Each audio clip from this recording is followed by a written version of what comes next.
मला अतिशय आनंद आहे की जनसुरक्षा विधेयक काल विधानसभेने मंजूर केलं।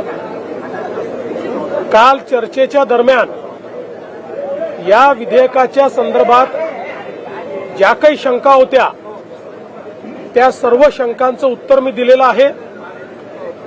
हे विधेयक पारित करताना अतिशय लोकशाही पद्धत आम्ही या ठिकाणी स्वीकारली। या संदर्भात 26 लोकांची जॉईंट सिलेक्ट कमिटी, ज्यात विरोधी पक्षाचे सगळे प्रमुख नेते होते, या कमिटीकडे हे गेलं। कमिटीने लागोपाठ बैठका घेतल्या, त्यामध्ये जे काही सजेशन्स आले ते आम्ही इन्कॉर्पोरेट केले। 12,000 वेगवेगळ्या लोकांनी सजेशन्स दिले होते, ते आपण इन्कॉर्पोरेट केले आणि त्यातून तो जो अहवाल कमिटीचा चंद्रशेखर बावनकुळे या कमिटीचे अध्यक्ष होते त्यांनी सादर केला, त्यावर आधारित बिल हे काल आपण मांडलं होतं। आणि या बिलाच्या चर्चेदरम्यान हे मी स्पष्टपणे दाखवून दिलं की हे बिल कुठल्याही लोकतांत्रिक प्रक्रियेच्या विरुद्ध नाही, कोणाचाही आंदोलनाचा अधिकार हे काढून घेत नाही, कोणत्याही लोकशाही मानणाऱ्या आणि भारताचं संविधान मानणाऱ्या संस्थेवर किंवा संघटनेवर कुठलाही घाला घालणारं हे बिल नाही, तर केवळ आणि केवळ नक्षलवादी आणि माओवादी चळवळीशी संबंधित ज्या फ्रंटल ऑर्गनायझेशन्स आहेत त्या ऑर्गनायझेशन्सला बॅन करण्याकरता हे बिल तयार करण्यात आलेलं आहे। मी हेही लक्षात आणून दिलं की 4 राज्यांनी यापूर्वी अशा प्रकारचं विधेयक ऑलरेडी मंजूर केलंय आणि केंद्र सरकारने नक्षलग्रस्त सर्व राज्यांना अशा प्रकारचं विधेयक मंजूर करायला सांगितलंय। मी हे देखील दाखवून दिलं की या विधेयकामध्ये ज्या काही तरतुदी आहेत त्या तरतुदी नसल्यामुळे इतर राज्यांनी ज्या संस्थांना आणि संघटनांना बॅन केलाय त्या राजरोसपणे महाराष्ट्रात ऑपरेट करतायत, कारण आपल्याकडे त्यांच्यावर कारवाई करण्याचा कुठलाही अधिकार नाहीये। मी हे देखील त्यातनं लक्षात आणून दिलं की कशा प्रकारे माओवादी संघटनांनी आपलं ऑपरेशन हे अर्बनमध्ये केलेलं आहे आणि फ्रंटल ऑर्गनायझेशन्सनी ते काम करतायत। आणि या संदर्भात विशेषतः यूपीएच्या सरकारने, काँग्रेस प्रणित यूपीएच्या सरकारने राज्यसभेत दिलेली माहिती ही मी वाचून दाखवली आणि यूपीएच्या सरकारने या संदर्भातलं ॲफिडेव्हिट सुप्रीम कोर्टात दाखल केलं, तेही मी वाचून दाखवलं। त्यामुळे कुठल्याही राजकीय भावनेने प्रेरित न होता या महाराष्ट्राला भारतरत्न डॉक्टर बाबासाहेब आंबेडकरांनी जे संविधान दिलंय त्या संविधानानेच राज्य चाललं पाहिजे आणि संविधान उलथवण्याचा प्रयत्न करणाऱ्या ज्या संघटना आहेत त्यांच्यावर कारवाई करता आली पाहिजे, याकरता हे विधेयक तयार करण्यात आलं। मला आनंद आहे की जवळजवळ सगळ्यांनी काही सजेशन्स केले असतील पण कोणीही थेट विरोध या बिलाला केलेला नाही। महाविकास आघाडी संघटना आहेत ज्यांच्यावरती इतर 4 राज्यांमध्ये बंदी आहेत, मात्र त्या महाराष्ट्रात कार्यरत आहेत। तशा आता 6 संघटना नजरेस आलेल्या आहेत की ज्या इतर राज्यांमध्ये बंदी आहे पण महाराष्ट्रातनं ऑपरेट करतायत आणि एकूण 64 संघटना अशा प्रकारच्या आहेत ज्या महाराष्ट्रात ऑपरेट करतायत। सर, आपण जर बघितलं तर संजय गायकवाड प्रकरणामध्ये गृहराज्यमंत्री असं म्हणतात की आमच्याकडे कुठली तक्रार आली नाही म्हणून आम्ही दाखल करू शकत नाही। हा अजब दावा नाही का? पोलीस मोठो ऍटलीस्ट चौकशी करू शकतात, व्हिडिओ सारखा ढळढळीत पुरावा आहे आणि कायदा आणि सुव्यवस्थेचा प्रश्न उद्भवतो। तर निश्चित पोलिसांनी चौकशी केलीच पाहिजे, पोलीस चौकशी करतील याच्याकरता कोणी कंप्लेंट असण्याची आवश्यकता नाही आहे। त्याच्यामध्ये कॉग्निझेबल ऑफेन्स जर होत असेल तर त्या संदर्भात पोलीस योग्य कारवाई करतील।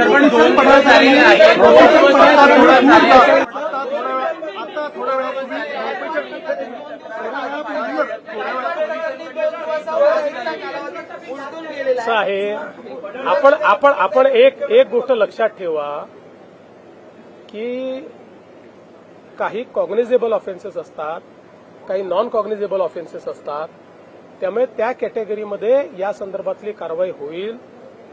शेवटी फोर्स किती यूज केलाय याच्या आधारावर तो ऑफेन्स ठरतो. पोलिसांना कारवाई करू द्या, योग्य कारवाई करते. गोपीचंद पडळकर यांनी थोड्या वेळापूर्वी विधान भवनामध्ये विषारी दूध कसं तयार होतं याचा फॉर्म्युला दाखवला. 1 लिटर दुधापासून 10 लिटर दूध, तर त्यामध्ये जे केमिकल वापरले जातात ते केमिकल पावडर आपल्याला इस्लामपुरामध्ये आढळले. आणि हे सामान्य शेतकऱ्याकडून तर होत नाही, तर यामध्ये काही बलाढ्य नेते आहेत, त्यांचे दूध संघ आहे, त्या ठिकाणी या प्रकारचं दूध तयार केलं जात आहे.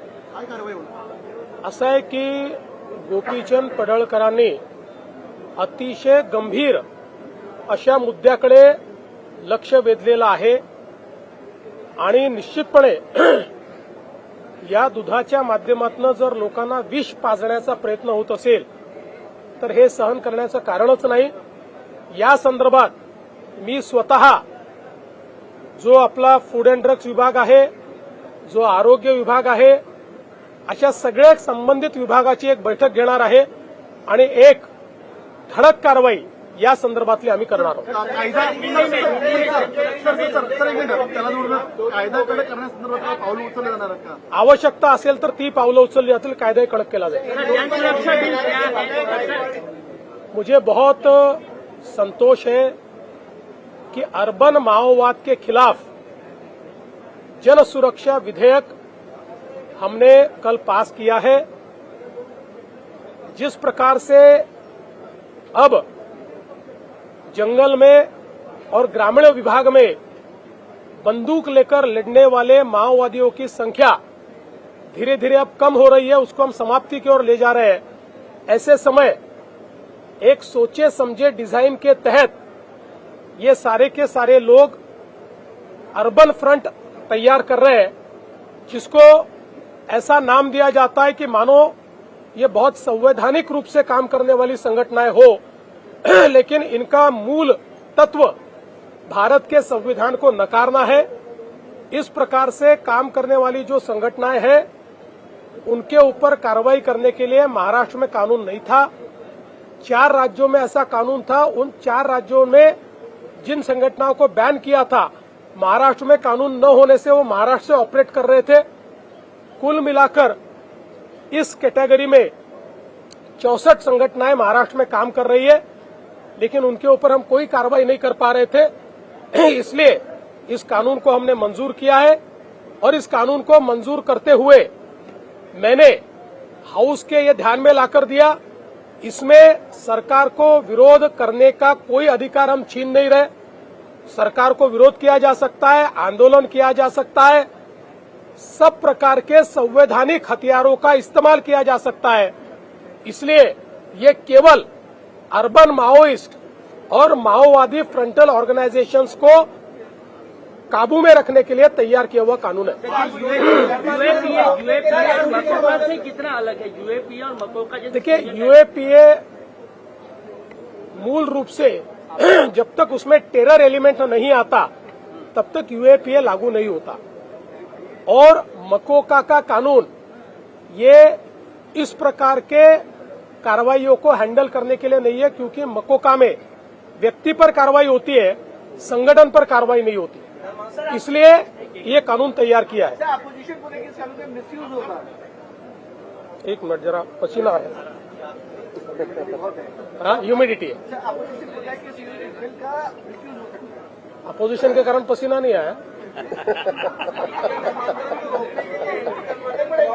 देखिए, मैंने कल अपोजिशन ने जितने मुद्दे सामने रखे थे, तर्क के साथ कानूनन इसका दुरुपयोग क्यों नहीं हो सकता ये बताया है.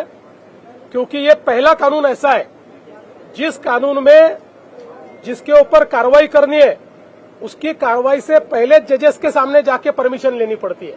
बाकी कानून में पहले कार्रवाई होती है, फिर जज के सामने जाते हैं. डीआईजी लेवल का ऑफिसर तो कार्रवाई करेगा, लेकिन बोर्ड के सामने जाना पड़ेगा, जिस बोर्ड में सिटिंग हाईकोर्ट जज है, रिटायर्ड हाईकोर्ट जज है, डिस्ट्रिक्ट जज है, पीपीए, वो अगर कार्रवाई को मंजूरी देंगे तो ही कार्रवाई हो सके. चलो.